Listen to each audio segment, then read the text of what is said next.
call this cross mount. I've always called it cross side.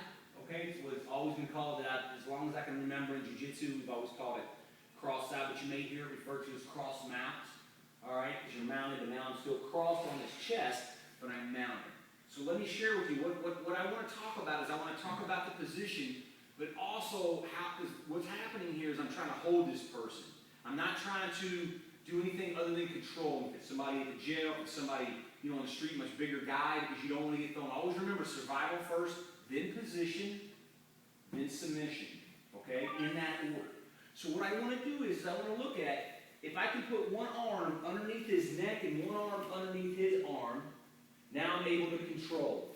If I connect my hip, feel that, Brandon? Oh yeah. Okay, I connect my hip that he feels into his leg. If his leg is dead, so it's just I know this guy's really probably not much of a jiu-jitsu guy. Okay? So my spine, I want my spine kind of aligned with his spine. I know I can't make it perfect because I would have to be mounted. But I want to have my chin in this pocket right here. My butt is going to kind of stay, this is key, gang. It's going to kind of stay a little bit. You feel how I'm up right up here on this femur? Mm-hmm. Not here by his hip.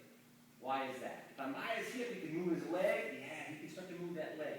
If I'm here, it starts to make it a little difficult for him to try to turn towards me because as we start to practice, we'll move with him, and he's not going to be able to turn and face me. So my arm is under my hip. Now my leg is like this, but I like to be on my toe. Okay? My knee is up and my foot is flat. Not like this, flat. My hip is connected. My arm is under. My weight falls along as much of the center, almost like an X. Okay, I want to have as much weight as I can here to where I can prevent him from moving, or at least I feel him. Okay? So back in. So now, from this position here, right, I can clasp if I want. If I'm just trying to hold him and I stay close, I have to watch for the bites. Right? But if he starts to try to throw me this way, I can use my hand and I can sink my hips. Okay? If he tries to throw me the other way, I can drive with my toes into the shoulder. Okay? So as he turns and drives, yes. He goes away from me, sink my hips.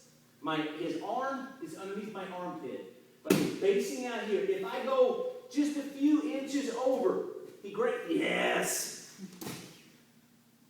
Not your day, bro. You know what I'm saying? It's not your day. So you can see how from cross-side, the alignment has to be there. He will feel it. Okay? If I move just too far, rolls me over. If I move too far back, he can scoot his hips. Oh, yeah, see, I'm flat.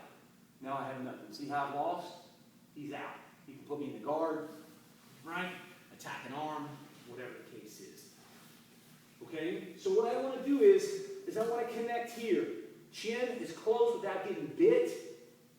Control is he tries to throw me away, but I sink my hips. He goes towards me, I drive. Okay?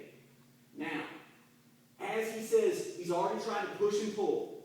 He's going to move his hips away from me. So go ahead and move your hips. Don't put me in guard, just move away from me. Yeah, just keep on. See what I'm doing? See how I'm keeping connected?